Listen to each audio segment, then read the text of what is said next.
What is going on, everyone? Today we are going to be ranking every single challenge from Squid Game seasons 1, 2, and 3. Now that the series is done, I thought this would be a great time to do this, and we have a lot of the different challenges here. It's even including some of the ones that aren't really like challenges. They're kind of just like things that happened, events that happened in the show.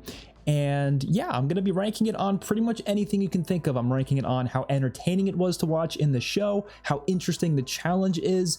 That's basically it. I'm not ranking it on whether or not I would survive it. It's more so focused on the actual entertainment value that it gave to the show, which is kind of messed up when you think about it, because the whole point of the show is that they're being used as basically horses to be entertained by these VIPs and the people who are betting on it. But regardless, let's just get right into it, because I think this is going to be a very interesting video. So they didn't include like all the specific, like they included each separate shape from the Dalgona game, but I'm just going to be ranking Dalgona itself. I'm not going to rank each individual shape. I think that's kind of unnecessary. But let's start off with red light, green light. This was the first game of the series. When they walked into it, they had absolutely no idea what they were getting into. They had no idea that they were going to start getting killed. And of course, it was also brought back in season 2, but that time was a little bit different because obviously Gi-hoon knew what was happening, but not everyone else did, obviously. This game's obviously S tier. I mean, this is the game that, like, it's what made this show as iconic as it was. I remember when the show first came out,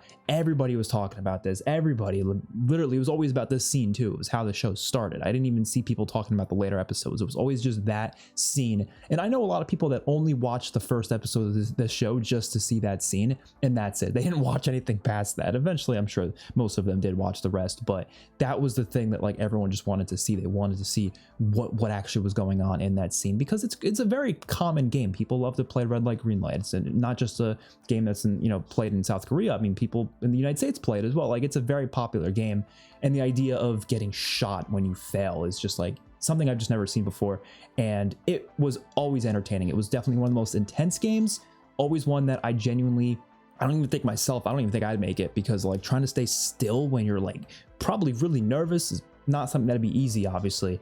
And knowing like when to stop and making sure you're going fast enough so you can get past the line in time, past the finish line.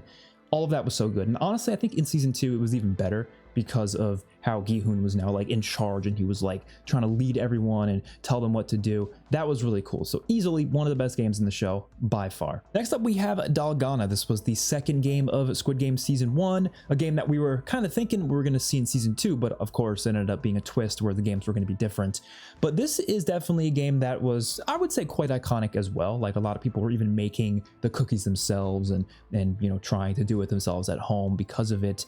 And yeah, it is very intense. It's a very calm game as well. Like, it's not like physical. You're kind of just sitting there going like this with the little needle and trying to like cut out the shape. And it's also very dependent on what shape you get. That's what's going to make it harder or easier. But to be honest, there are some crazy games in here. I think Dalgona is one of the least interesting for me personally. I just don't think it had the same appeal as the others. It was still really good, don't get me wrong, but it didn't have the same like intensity and level of betrayal and the physical, like, people fighting each other. Like, there was a lot of other ones that got more physical, and I thought that was more interesting. Dalgona just wasn't one of those. So even though I know it's iconic and it was still good, it's gonna go C tier for me. I don't like it nearly as much as I'm sure many others do. It's again fine, and I think the show handled it well, but I'm not gonna put it much higher than that just because it's iconic. I don't know. If there's any game that I wanted to see return in like the American Squid Game, it obviously wouldn't be this game. I just don't think it's as interesting. But I like the cultural importance of it, because I know that was a very popular thing in Korea. I believe a lot of people were like talking about it afterwards and like saying that, oh yeah, I used to play that game as a kid. Like, that was cool. So I definitely can appreciate it for that. But in general, it's definitely not a game that I thought was like that crazy. It's just like, it's cool, but it's not that crazy. And we got Lights Out, which of course is not really a game. It was more so just something that happened in the show. So I don't even know if I want to rank it because of that. Maybe we'll rank these at the end. I think we'll rank those at the end because, like I said, they're not really games. The Rebellion as well, it's not really a game. We'll rank that later. But let's just get to the games first. Next up was Tug of War. So I want to say this is one of the better ones, but I feel like what I didn't like about it was the fact that it was kind of predictable, just because like all of the characters we knew were on the same team, so it was very hard to imagine that they were going to like you lose, you know what I mean? Whereas the other ones, it was more intense because it was like you had no idea who was going to make it or who wasn't. But watching tug of war, it's like obviously the team Gi-hoon's on is going to win, right? So you didn't really fear for the characters as much as you do in some of the other ones. But regardless, it was still really fun to watch, especially seeing Il-nam like do his little trick where he's like, you know, backing up, and that was really cool. You can't get that in any other challenge where it's like using this really interesting strategy to actually, that's not true. They use strategies in other ones as well, but there was like a very unique strategy there, and it was so cool to see them implement it. And I want to say it's a B tier. I feel like A tier would be too high. Like I said, I do think it's held back a little bit by the fact that you don't have as much intensity and not knowing who's going to live or die, because I felt like it was pretty obvious, but it was still pretty fun nonetheless to watch. Marbles, I mean, this has got to be S tier, probably even above red light, green light. The thing about Marbles is that the game itself is not that crazy. Like, it's a very simple game. It's more so how the show executes it, right? Obviously, that's one of the best episodes of the show because of how emotional it was. But the reason it was emotional is because they had them pick partners, assuming that they were going to be working together, and they find out that they have to actually get out the person that they're working with. Like, it has to be one or the other. And that obviously made it way more depressing, because it's like, well, now people who are friends with each other, even in one case, I think there was a couple there as well, like one of them had to get out. And that made it so good. And it was so cool because like they had a marble game that they could play, but some of them didn't even want to play that game. They played random games. It doesn't matter what games they play, they can play whatever they want. And I thought that was so cool. And I like how the set is made to kind of look like a little town, like a community town or something. It was really cool how they did that, like a type of town that you'd be playing a game like this with your friends in. And I just thought that was really cool. And even though, like I said, the game itself wasn't the best as itself, the show executed it in such an amazing way that it ended up being one of the best games for sure. Next up, we got the Glass Bridge, also known as Glass Stepping Stones. I'm gonna be honest, might be a hot take. I think this is one of the worst challenges in the entire series. I don't like this one that much. I don't know if I want to say C tier or D tier, because D tier seems too low. Here's the thing. The episode was great. Like, I'm not going to sit here and say the episode wasn't good. They made it very entertaining. They did. But I still just really dislike the challenge itself. Maybe I'll put it bottom of C tier. But the reason I don't like the challenge is because it's pretty much solely dependent on what the order is, right? If you're in the front, you're going to die. If you're in the back, you're probably going to live. That's about it. There's no more to it. There's no strategy. There's no like, yes, there was a little bit of that with like, you know, some people taking too long to go and some people going in front and stuff, but it didn't go much further than that. And I felt like when I was watching it, I was like, okay, everyone in the front's going to die. And there's probably going to be the few people in the back that are going to live. And that's exactly what happened. The 3 people in the back were the only ones to live. So very clearly, that's just, I don't know. It was entertaining for sure. Like the idea of 50-50 chance of stepping on the right one. That's cool. There's definitely an element there I think is cool. But I just don't like the fact that it's already depend. Like if you were in the front, it's game over for you, right? Unless you can convince someone to go in front of you, but that just doesn't really usually happen. So I don't know. I'm just not as big of a fan of this game as I feel like a lot of people are. It's very iconic. You know, like people made a lot of like versions of it in like Roblox and stuff. Like people play like Roblox Squid Game, and this game always appears because it's just that iconic and popular now. But I'm just not that big of a fan of it when it comes to like in the show itself. Like I wouldn't want it to return because like I said, I don't think it's as interesting. You know, it's just 50-50 chance. That part's fun to watch, but I don't know. There just wasn't enough to it beyond that. But maybe that's a hot take. I don't know. Doesn't mean it's bad. I'm just pointing that out. Lastly, we have Squid Game, which it was the final challenge of season 1. Now, here's the thing about Squid Game. It's not actually Squid Game. You're not actually playing that. They were just fighting each other. It was basically a 1v1 fight to the death. But a 1v1 fight to the death is an entertaining thing to watch. In fictional format, obviously, if that was real life, that would be sick in the head. But I'm talking in a fictional setting. I would never be one of these damn ass VIPs watching this game for entertainment. I guess they used to do that in the past with like the Roman gladiatorial arenas and stuff. Regardless, in the show, yes, it's entertaining. And the show made it very emotional. It made it very impactful. It made it work in a way that I thought was a fantastic end of the season. It really was, because these were 2 friends. They used to be good friends, and so they're now fighting each other, and you know they both wanted to get out alive, and that's what ended up happening, at least for Gi-hoon. So I think it was a great game because of that. I'm sure some people didn't love it because it wasn't much of a game. Obviously, it was just a fight, but I think that works. And the way the scene handled it was pretty damn good. Then we're getting into season 2 with six-legged pentathlon. I can't say that word. This game was so unique. Obviously, season 2 had red light, green light as well, but we already ranked that. But the six-leg pentathlon, I'm never gonna be able to say that. This one was really cool. I liked how different it was because they utilized 5 different games within one game. And that was really cool, especially because they were like it seemed like they were very common South Korean games. And most of them, I had no idea what they were. Like, I had never seen those games before in my life. So it was cool to see them play it, but a lot of the characters already knew how to play some of those games. Some of them didn't. And it was cool to see each of the characters kind of like put their skills to use for the game. So I genuinely think this game deserves, I'm gonna say A tier. It was so intense, man. Just seeing them go from game to game and like having no clue if they'd be able to get through it. And I will say this did have a similar issue to Tug of War, where like the groups, I felt like it was pretty obvious which groups were going to live and which ones were going to die based on the ones that, you know, the characters we knew, we were like, okay, they're probably going to live. But that's kind of just how I guess all these seasons go. I guess the later games get more intense because they start killing off main characters, whereas the earlier games don't really do that too much. But it doesn't change the fact that this game was really, really fun to watch, man. Oh my God. Like, I think you had the Daki mode or game where you have to throw the little thing against the other thing. It has to like flip. That one was cool to see that return. The flying stone, we have to throw the stone at the other stone and knock it over. That one guy that like literally peed his pants because he just couldn't hit it. Like that was, oh my God. Like I know they weren't main characters, but still seeing them do that was intense as hell.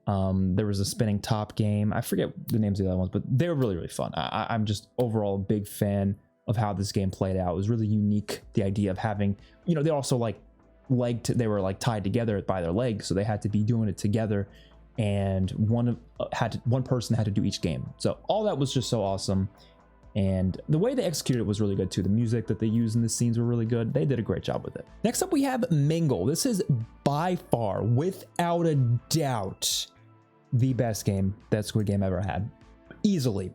I don't think it's a competition. I mean, there is a competition. I mean, the Marbles is pretty good, but Mingle was so damn good.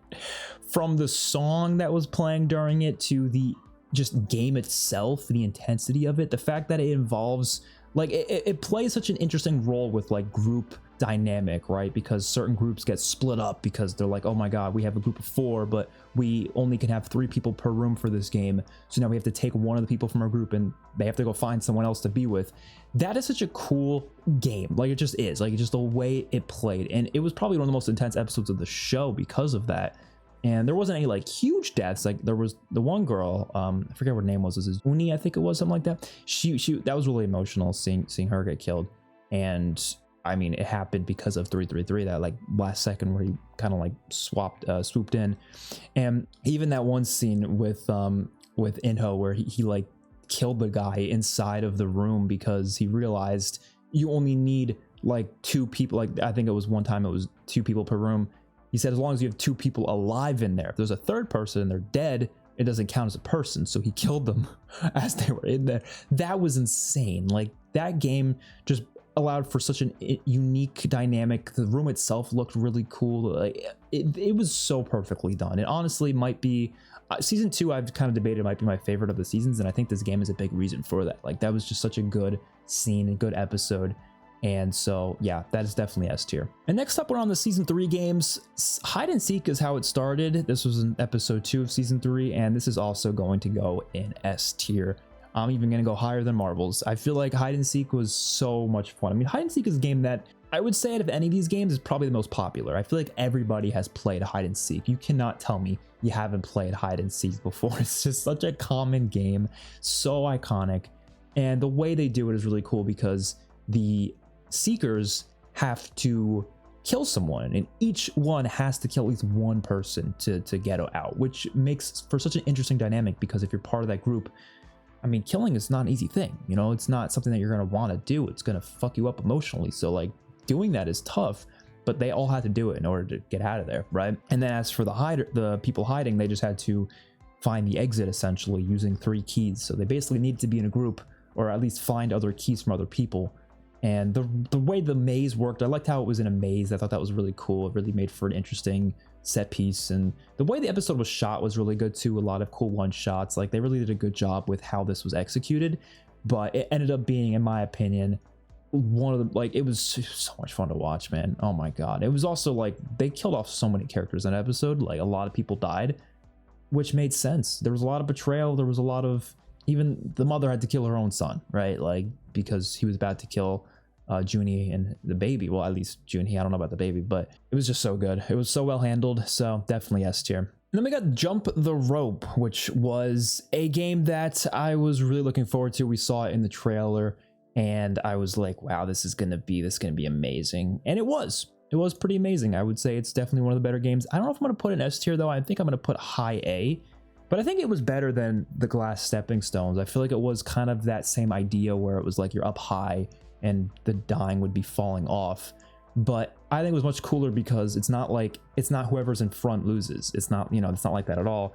It's just whoever can jump properly and make sure they're staying above the rope when it comes down, and whoever's timing it right. There's a lot more skill involved, a lot more physical skill, which I really, really liked. And obviously, Junhee, in that position where she was in, where her foot was injured, like, she just couldn't go, and that was really sad, the fact that she didn't even want to go. And even just the prior episode, when seeing Gi-hoon take the baby through there, having to jump with a baby in his arms, just insanity, man, insanity. And I also like the moment where that one guy was like pushing everyone off as they were coming through. Obviously Ji-hoon stopped him, but that was just a cool concept as well. Like, it's interesting to see people come up with those sorts of plans and strategies on the spot, seeing if they can figure out a better way to get through the games and stuff. I really think they got better with the games as the show goes along. As you can see, like, I put the season 1 games much lower than season 2 and 3. And that's not to say I think season 1 is the weakest season. I just think the games are not as interesting as some of the other games, in my opinion. And that takes us to Sky Squid Game, the final game of the show. I liked it a lot, man. I did. I'm going to put this probably in A tier as well. I don't think I'm going to put S tier, but where should we go? I'm going to put probably below Jump the Rope. I feel like Jump the Rope was a little bit more involved. I feel like my only issue with Sky Squid Game is the arena is not that interesting. Like, the backdrop of, like, obviously the shapes are cool, but why is the backdrop so boring? It's just black walls. Like, that's it. There's all the other games have like these crazy, like, childish designs and stuff, and they're really cool. They look awesome set pieces. This one kind of just looks like a sandbox, but like, why does it not, like, there should have been like playgrounds painted on the walls or something. I don't know. I guess they wanted it to be kind of like more serious for the final game. I don't know. But regardless, it's a great game. The idea of you have to have one person get pushed off each shape to get through them all. And if more people get pushed off, it's bad because that doesn't count as more people. You need one per tower. And it turned out to be a very intense game because a lot of fuck ups, greed causing a lot of people to do stupid things, like 333 pushing 100 off. That was stupid of him, and that was because he was greedy. He became very greedy, and I guess he was always a bit greedy, but that really destroyed him in the end, because then he was in a position where it was either him, Gi-hoon, or the baby, and Gi-hoon was not gonna let that baby go down. He was not gonna let himself go down either. So I guess eventually he had to, because they didn't push the button before throwing him off, which is, the whole button thing was really cool as well. The fact that you had to push it first. So if you didn't push it, it just didn't count. Like, oh my God, it's just some evil stuff, but it made for some great games. And although they're not games, I am going to rank the, like, battles, I guess you can say, as well. So Lights Out Season 1, yeah, that was good. I don't think these moments are ever going to be as good as the games are, because the games are the main point of the show. But I do think Lights Out Season 1 was pretty intense. Same with Season 2. I think both of them were entertaining. I think maybe Season 2 was a little bit better, had a little bit more interesting moments, but Season 1 was also great. I mean, it was the first time we saw it. We also have the bathroom brawl, which resulted in Thanos' death. Like I said, B tier is fine. I don't really think these ones are ones I'm not going to rank high, because I don't know, they don't have the same appeal as the games, but it's just people fighting. Like, all these people fighting, like in the Squid Game, it was a 1v1 in this arena, right? And it was to win the game. Whereas this is just a bunch of people fighting in a large group. I mean, a lot of people ended up dying, but still not as good as some of those other games. And then there's the Rebellion, another like battle, basically. This was against the Squid Game people themselves. This one, I think I'm actually going to put an A tier, because, and I know a lot of people didn't like this. I personally did.